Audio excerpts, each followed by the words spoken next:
अस्सलाम वालेकुम स्टूडेंट, आप देख रहे हैं मेरे यूट्यूब चैनल तालीम तरबियत की दुनिया। मैं हूं मोहम्मद यासिर इकबाल।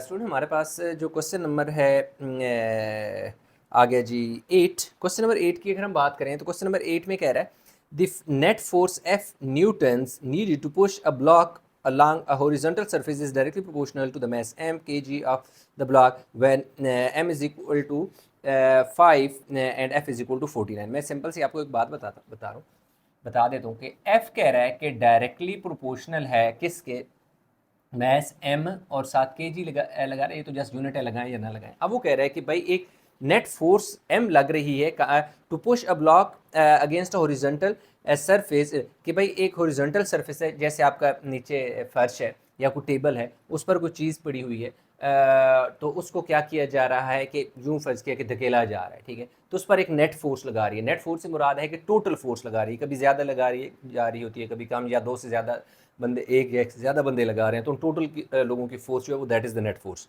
ठीक है। और कह रहे हैं कि जो फोर्स लगाई जा रही है उस ब्लॉक पर, जो ब्लॉक ऐसा ब्लॉक है जिसका वजन एम के जी है, वो डायरेक्टली प्रोपोर्शनल है। तो एफ इज इक्वल टू आपने क्या लगा देना है, के एम कर देना है और इक्वेशन 1 कह देनी है। यानी साइन ऑफ प्रोपोर्शनैलिटी आपने क्या कर दिया, हटा दिया और के लगा दिया, और आगे एम इसी तरह रहा। दूसरा वेरिएबल एम कह रहा है 5 है, कह रहे जो मैस है वो 5 के जी है, जबकि जो फोर्स है वो 49 न्यूटन है, ठीक है जी। फोर्स क्या है 49, उसने लिखा है, यूनिट नहीं लिखा, साथ हम भी चले नहीं लिखते, वैसे फोर्स तो न्यूटन में होती है। तो अब हम क्या करेंगे, ये दोनों वैल्यू इसमें पुट करेंगे और हमारे पास क्या निकलेगा, फ्रॉम वन, यानी हम क्या लेंगे, यानी पहली वाली इक्वेशन से एफ है, एफ की जगह लिख लो जी 49, आगे इक्वल का साइन है, देन के, और एम, एम आपके पास कितना है जी 5 है। एम हमारे पास कितना है 5 है, सही है। 49 और 5 है, ठीक हो गया। तो अब हमारे पास क्या होगा, के की वैल्यू कितनी आ जाएगी, ये जो 5 है इस तरफ मल्टीप्लाई हो रहा है, इस तरफ मल्टीप्लाई हो रहा है, तो क्या होगा, यही 5 जब इधर आएगा तो इसके नीचे 49 के नीचे आके डिवाइड हो जाएगा। आप इसको बेशक इसी तरह रहने दें, तो इसको फ़िलहाल जो है मैं इसी तरह रहने देता हूँ, और आगे नेक्स्ट में आगे देखता हूँ कि मुझे क्या फाइंड करना है, ठीक है। तो एक तो उसने कनेक्टिंग एक्स एंड शायद वाई की बात, तो इसमें find an equation equation connecting X and Y की बात कर रहा है। तो आपके दो तरीके हैं, एक तो ये है कि F is equal to 49/5 M लिख दें, या दूसरा ये है कि 49 को ना अगर मैं डिवाइड करूँ 5 से, तो 5 9 ज़र 45 हो जाएगा, पीछे कितना बचेगा 3 बचेगा, ऊपर पॉइंट लगाएं, नीचे 0, सॉरी 3 नहीं बचेगा, 4 बचेगा। क्या बचेगा, 4 बचेगा, तो 5 8 ज़र 40। तो के की वैल्यू हमारे पास कितनी आ गई है, के इज इक्वल टू आप 9.8 भी लिख सकते हैं, और इसमें एफ इज इक्वल टू आप 9.8 भी एम भी लिख सकते हैं। यानी ये दोनों आपके पास 1 के ही आंसर हैं, आप ये लिख दें या ये लिख दें, यूँ आप एज पर जो रिक्वायरमेंट है आप देख लीजिएगा। आई थिंक ये वाला है 9.8। तो अब दूसरे में कह रहा है find the value of F, कह रहा है कि एफ पार्ट 2 की बात करता है, कह रहा है कि एफ को क्या करो, फाइंड करो। एम क्या कितना दे रहा है, एम 14 दे रहा है, ठीक है जी। एम कितना दे रहा है 14 दे रहा है। तो बहुत सिंपल सी बात है, फ्रॉम वन, यानी पहली इक्वेशन आपने ले लेनी है। पहली इक्वेशन आपके पास क्या है, ये है एफ इज इक्वल टू के एम। तो एफ हमने फाइंड करना है, तो एफ इसी तरह आ जाएगा, थोड़ा बड़ा करके लिख देते हैं, एफ इसी तरह आ जाएगा। के की वैल्यू आप चाहें तो ये देखें, एम हमारे पास 14 है, और ये वाली वैल्यू पुट कर देते हैं 9.8, 9.8 के की वैल्यू और एम की वैल्यू 14। अब हम इन दोनों को मल्टीप्लाई कर लेते हैं, सिंपल 9.8 9.8 मल्टीप्लाई बाय 14, तो 137.2, 137.2, यानी कि ये हमारे पास f की वैल्यू आ गई। नेक्स्ट हम इसका अगला पार्ट देखें, part number 3, calculate the value of m। Part 3 में कह रहा है कि m की वैल्यू क्या करें, फाइंड करें, जबकि f यहाँ पर वो हमें दे रहा है, f वो हमें दे रहा है कितना 215.6, 215.6 हमें दे रहा है, और k तो हमारे पास है 9.8 है। फ्रॉम वन, पहली वाली आप इक्वेशन ले लें, कौन सी वाली पहली इक्वेशन, ये f इज इक्वल टू के एम। अब क्योंकि हमने क्या फाइंड करना है, m फाइंड करना है, तो इसलिए f की वैल्यू आप पुट करें, दैट इज 200 15.6, 215.6 और के और एम की वैल्यू आप लिख लें जी 9.8। अब हमें सॉरी के की वैल्यू 9.8 आ जाएगी और एम साथ एज इट इज़ आ जाएगा, ठीक है। के की वैल्यू पुट कर दी, एम इसी तरह आ गया। अब 200 जो 15.6 है, 9.8 उधर मल्टीप्लाई हो रहा है तो इस तरफ आके डिवाइड हो जाएगा और m आ जाएगा। तो m इज़ इक्वल टू, हम देखते हैं कि इन दोनों को डिवाइड करके 215.6 डिवाइड बाई 9.8, तो ये हमारे पास कितना आ जाएगा जी 22। साथ यूनिट लगाना चाहें तो यूनिट भी लगा दें क्योंकि मैथ्स केजी में होता है यूँ। अच्छा, अब इसके बाद हमारे पास नेक्स्ट अगर हम बात करें तो draw the graph of F against M. अब हमारे पास एफ और एम का जो ग्राफ है वो हमने ड्रा करना है, तो हम चलेंगे ग्राफ पेपर पर और उसको वहाँ पर ड्रा करके आपको मैं इसकी टेक्निक बताता हूँ कि वहाँ पर आपने कैसे ड्रा करना है। अच्छा तो स्टूडेंट, ये है हमारे पास ग्राफ पेपर में आ चुके हैं। इसमें उसने क्या कहा है कि draw the graph of F against M. F against M जो है हमने ग्राफ ड्रा करना है। हमारे पास इक्वेशन जैसा कि F is equal to 9.8 m आ चुकी है। ये मैंने जैसे बोर्ड पे फाइंड की थी, ये आपके सामने आ गई। अब पहला जो है स्केल का जिक्र कर लेते हैं। तो अगर स्केल की बात करूं तो मेरे पास ऑन एम ये क्या हो जाएगा, मेरे पास एम हो जाएगा, ठीक है। ये मेरे पास एम वाला एक्सिस है और ये मेरे पास एफ वाला एक्सिस है, क्योंकि एफ और एम की बात एफ और एम की बात करते हैं तो इसी तरह इस वाले को आप एफ कह दें और इस वाले को आप एम कह दें। तो अगर मैं बात करूं ऑन एम एक्सिस, ठीक है, ये क्या है, ये एम हो गया, ठीक है जी। On M axis 2 big box is equal to 1। तो आप देख सकते हैं कि ये एक, अब यहाँ से लेकर, जी तो ओरिजिन है ना, यहाँ से लेकर यहाँ तक 1 बिग बॉक्स है और यहाँ से यहाँ 2 बिग बॉक्स है। 2 बिग बॉक्स को आपने 1 कहना है, नेक्स्ट 2 बिग बॉक्स को 2 कहना है। अगर वाई एफ की बात करें, ये एम की बात करूँ, एम एक्सिस का, ये साथ इसलिए मैंने लिखा ना ऑन एम एक्सिस। अगर मैं बात करूं यहाँ पे f की, तो ये मेरे पास क्या हो जाएगा, f हो जाएगा। वो बाय मिस्टेक मैंने क्या लिख दिया था, y लिख दिया, क्योंकि आमतौर पर x और y होता है, लेकिन यहाँ पर उसने कुछ एक्सेप्शन केस दे दिया, इसलिए तो ये f है। ये क्या है, ऑन f एक्सिस, यानी इसकी बात कर रहे हैं। उसमें 5 स्मॉल बॉक्सेस को मैंने 2 कहा, यानी ये देखें 1 2 3 4 5, 5 को 2 का, नेक्स्ट 5 को 4 एंड सो ऑन। अब देखें बात यह है कि यहाँ पर एक कम बॉक्सेस को, यानी कम बॉक्सेस को मैंने एक बड़ा नंबर दिया, जबकि यहाँ पे ज़्यादा बॉक्सेस को मैंने एक छोटा नंबर दिया।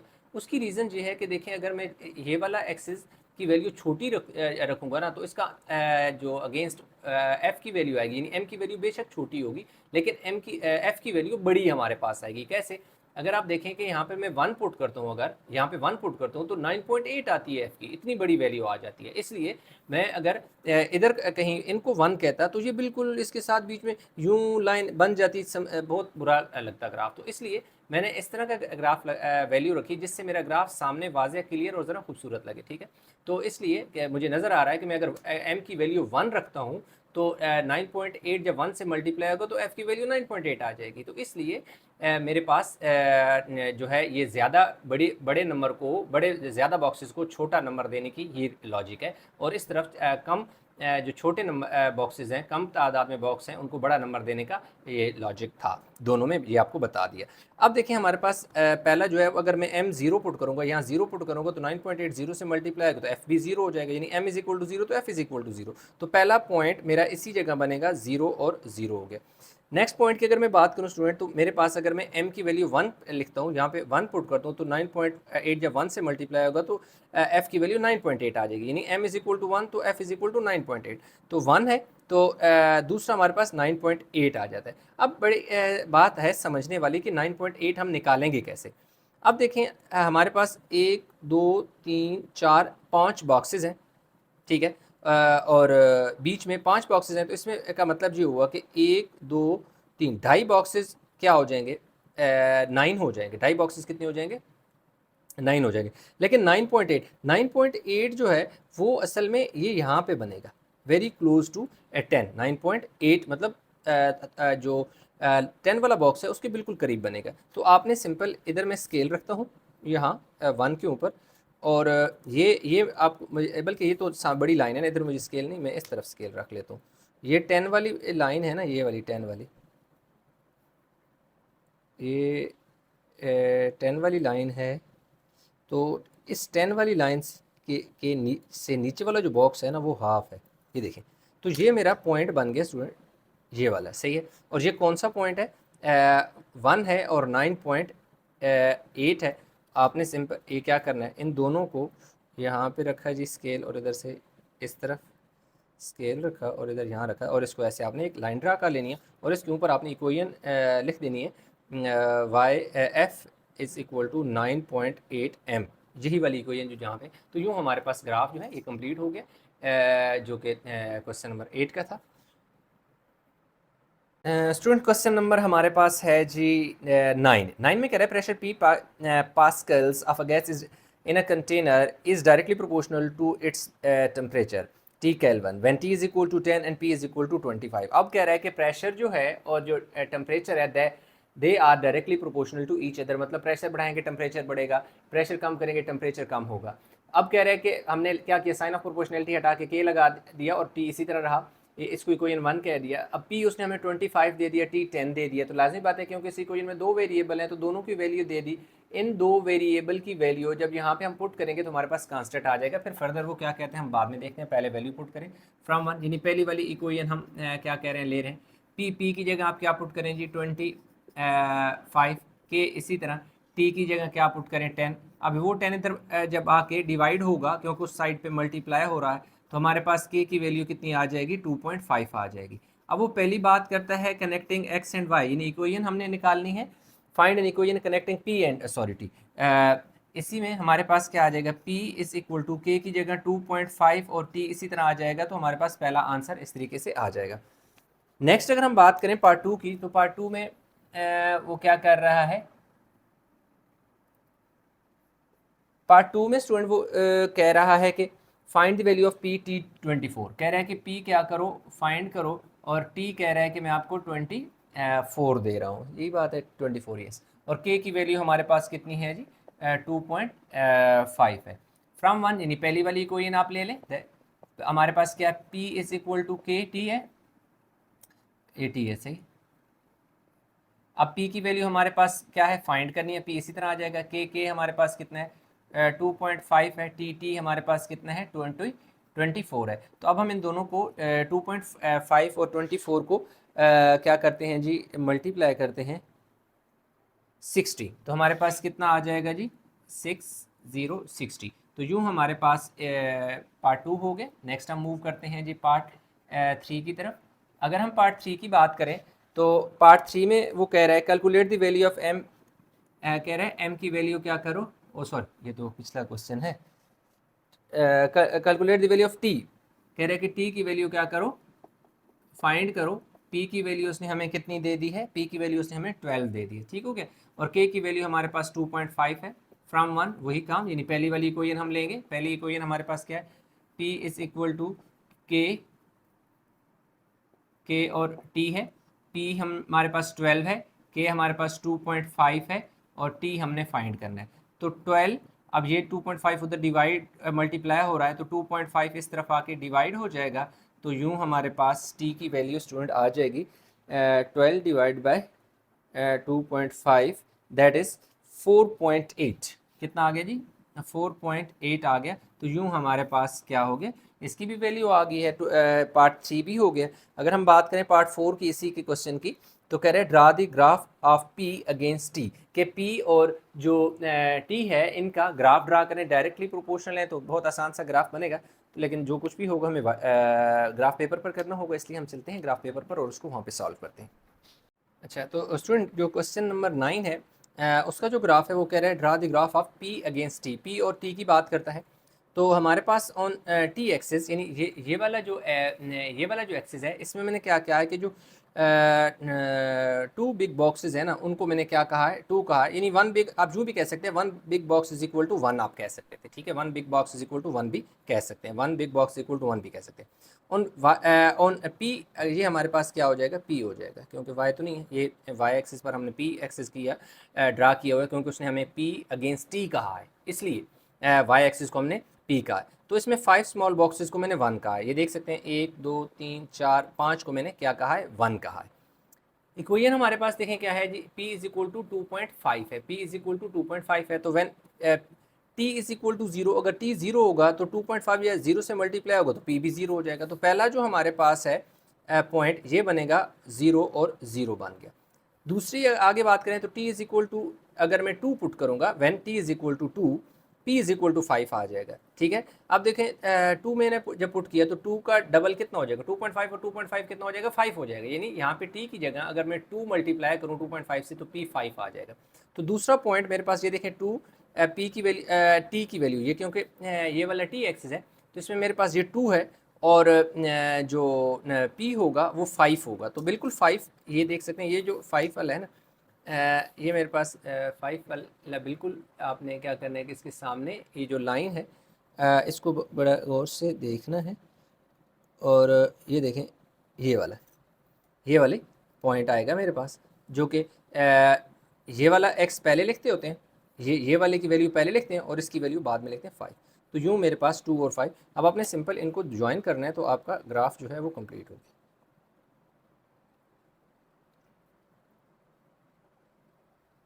और इधर आप इसकी जो इक्वेशन है P इज़ इक्वल टू 2.5 जो T है उसको मेंशन कर दें। तो यूँ हमारे पास जो है इसका जो क्वेश्चन नंबर 9 था उसका ग्राफ कंप्लीट हो गया। स्टूडेंट क्वेश्चन नंबर हमारे पास आ गया जी 10। अब क्वेश्चन नंबर 10 में कह रहा था amount of voltage V volts needed to send a fixed amount of current through a wire is directly proportional to its resistance R ohms when R is equal to 6 and V is equal to 9। बात ये करता है कि भाई हमारे पास एक wire है, suppose ये हमारे पास एक वायर है, ठीक है। अब वो कह रहा है कि इस वायर से हमें कुछ करंट को जो वोल्टेज V है अगर उससे गुजारना है तो कह रहा है कि अगर हम वोल्टेज की बात करें और रेजिस्टेंस की बात करें तो वोल्टेज और रेजिस्टेंस क्या है, डायरेक्टली प्रोपोर्शनल होगी। मतलब ये रेजिस्टेंस होता है रास्ते में एक रुकावट, यानी करंट के रास्ते में जो रुकावट होती है उसको रेजिस्टेंस कहते हैं। तो जितना ज़्यादा वोल्टेज आप देंगे रास्ते में इतने ज़्यादा रेजिस्टेंस आएगा, रुकावट आएगी। तो ये कह रहे हैं कि resistance and voltage are directly proportional to each other हो गया। तो लिख दिया कि वो V is directly proportional to R, then V is equal to K R, sign of proportionality हटा दिया, कांस्टेंट लगा दिया। कह रहे आर रेजिस्टेंस 6 है और वोल्टेज 9 है। तो देखते हैं कि कांस्टेंट क्या है। फ्रॉम 1 यानी पहली वाली इक्वेशन को हमने ले लेना फ्रॉम 1, ये वाली इक्वेशन V की जगह 9 पुट कर देंगे, के हमने फाइंड करना है, R की जगह हमारे पास कितना है जी 6 है। तो 9 इस तरफ क्या आ जाएगा 6 इज इक्वल टू के, तो 3 3 और 3 2 6, तो के इज इक्वल टू 1.5 यानी आप इसे लिख सकते हैं, ठीक है। यानी कि फ्रैक्शन की शक्ल में आपके पास आ गया। नेक्स्ट वो बात करते हैं find an equation connecting V R. तो ये वैल्यू यहाँ पे पुट कर दो, यानी पहला आंसर आपके पास आ गया V is equal to 1.5 R, पहला आंसर आ गया। अब हम 2 की बात करते हैं। अगर पार्ट 2 में देखें तो स्टूडेंट पार्ट 2 में कह रहा है कि find the value of V R15। कह रहा है कि V को क्या करें, फाइंड करें। R कितने है जी 15 है। तो और दूसरा K की वैल्यू हमारे पास कितनी है जी, K इज़ इक्वल टू 1.5 है। अब यहाँ पे एक चीज़ समझने की है कि जो वोल्टेज है और रेजिस्टेंस है they are directly proportional to each other. तो इसका मतलब है कि अगर इनमें से वोल्टेज बढ़ेगा तो रेजिस्टेंस भी बढ़ेगा, वोल्टेज कम होगा तो रेजिस्टेंस भी कम होगा। यार अगर रेजिस्टेंस ज़्यादा है तो इसका मतलब है कि वोल्टेज भी ज़्यादा है, और अगर रेजिस्टेंस कम है तो इसका मतलब है वोल्टेज कम है। उसने हमें रेजिस्टेंस यहाँ पे कितना दे दिया था, 6 दे दिया था। यहाँ पर उसने क्या किया कि रेजिस्टेंस को कम किया, रेजिस्टेंस को बढ़ाया। यानी V और R की बात करता है, पहले उसने हमें V दे दिया 9 और R उसने हमें दे दिया 6। अब उसने हमें क्या दिया कि जो R है वो 15 दे दिया, यानी कि R की वैल्यू क्या कर दी, बढ़ा दी। तो लाजमी बात है यहाँ पे जो भी वैल्यू V की आएगी वो ज़्यादा होगी क्योंकि डायरेक्ट प्रोपोर्शन है, तो इसलिए V की वैल्यू ज़्यादा आएगी। ये तो आपको वैसे बता रहा हूँ, ये प्रूफ भी देखिएगा कि ये चीज़ यही आएगी, यानी कि 9 से ज़्यादा आंसर आएगा हमारे पास। फ्रॉम 1 यानी पहली वाली आप इक्वेशन ले लें, फ्रॉम 1 V हमने फाइंड करना है, V को इसी तरह रहने दें। K की वैल्यू आपके पास 1.5 है। देन R आपके पास कितना है जी 15 है, 15 हो गया। तो V इज़ इक्वल टू हमने क्या करना है कि जी इनको थोड़ा क्या कर लेना है 1.5 मल्टीप्लाई बाय 15, तो 22.5 देखिए V की वैल्यू आ गई। अब देखें ना 22.5 के देखें वोल्टेज भी बढ़े, अगर रेजिस्टेंस बढ़ा है तो वोल्टेज भी बढ़े। इसके बाद अगर बात करें पार्ट इसके 3 की, तो पार्ट 3 में कह रहा है कैलकुलेट R V15। कह रहा है कि R क्या करें, फाइंड करें, जबकि V कितना है 15 है। अब आप देखें अगेन, अगर मैं इसमें देखूं इसी रिलेशन को मैं देखूं तो v यानी उसने कितना दे दिया, 15 दे दिया, तो पहले वाली वैल्यू की निस्बत ये वाली वैल्यू क्या कर रहा है, इंक्रीज कर रहा है। तो हमारा पास इनिशियल जो रेजिस्टेंस था वो क्या था, 6 था। तो आप देखिएगा कि जो भी हमारे पास यहाँ पे वैल्यू आएगी वो डेफिनेटली 6 से बड़ी ही होगी। क्यों कि उसने वोल्टेज बढ़ा दिए, 9 के बजाय 15 कर दिए, तो डेफिनेटली रेजिस्टेंस भी 6 से ज़्यादा होगा। तो फ्रॉम 1 के की वैल्यू यहाँ पे बल्कि लिख लेते हैं, that is 1.5 I think, yes 1.5 from 1, यानी पहली वाली इक्वेशन को में हम वैल्यू पुट करेंगे। वी हमने क्या करना है जी, वी हमारे पास 15 है, पुट कर दिया। आगे क्या है जी, एक के है, के की वैल्यू हमारे पास क्या है 1.5 है। आर हमने क्या करना है, फाइंड करना है। ठीक हो गया। अब क्या हो गया 15 और ये जो 1.5 है ये तरह की डिवाइड हो जाएगा और दूसरी तरफ हमारे पास क्या आ जाएगा, आर आ जाएगा। तो आर की जो वैल्यू है हमारे पास, हम चेक करते हैं कि जी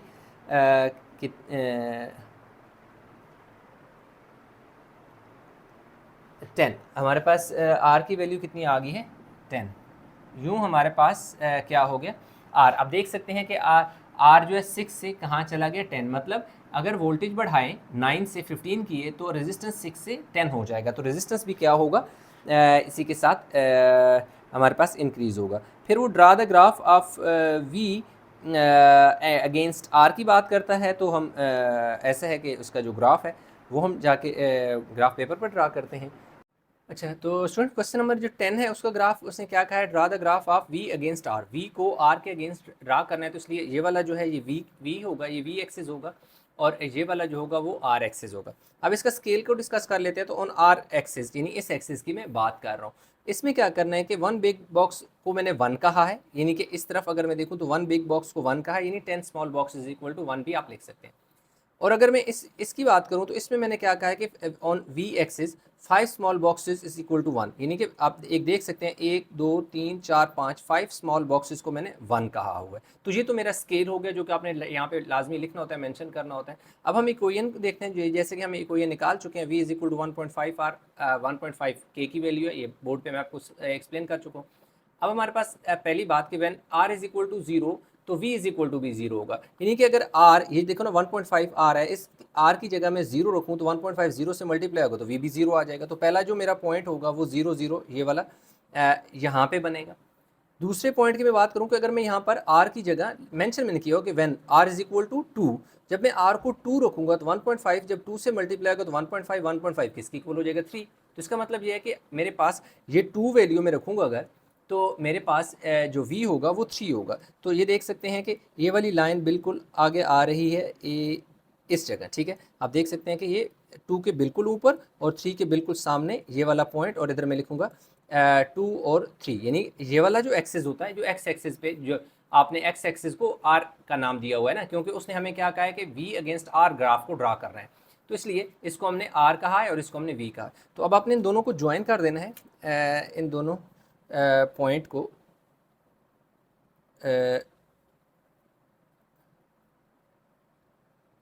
किधर गए जी, ये इन दोनों पॉइंट को हम ज्वाइन करके यूँ एक लाइन लगा लेंगे और इसके ऊपर हमारे पास जो इक्वेशन है v is equal to 1.5 r लिख देंगे। तो यूँ हमारे पास स्टूडेंट जो ग्राफ है क्वेश्चन नंबर 10 का भी कंप्लीट हो गया है। उम्मीद करता हूँ कि क्वेश्चन समझ आया होगा, ये ग्राफ सारा समझ आया होगा। इसमें कहीं किसी जगह को कन्फ्यूजन है तो नीचे कमेंट में ज़रूर बताइएगा। तो इंशाल्लाह मिलेंगे एक नए लेक्चर के साथ, तब तक अपना बहुत सारा ख्याल रखिएगा। अल्लाह हाफिज़।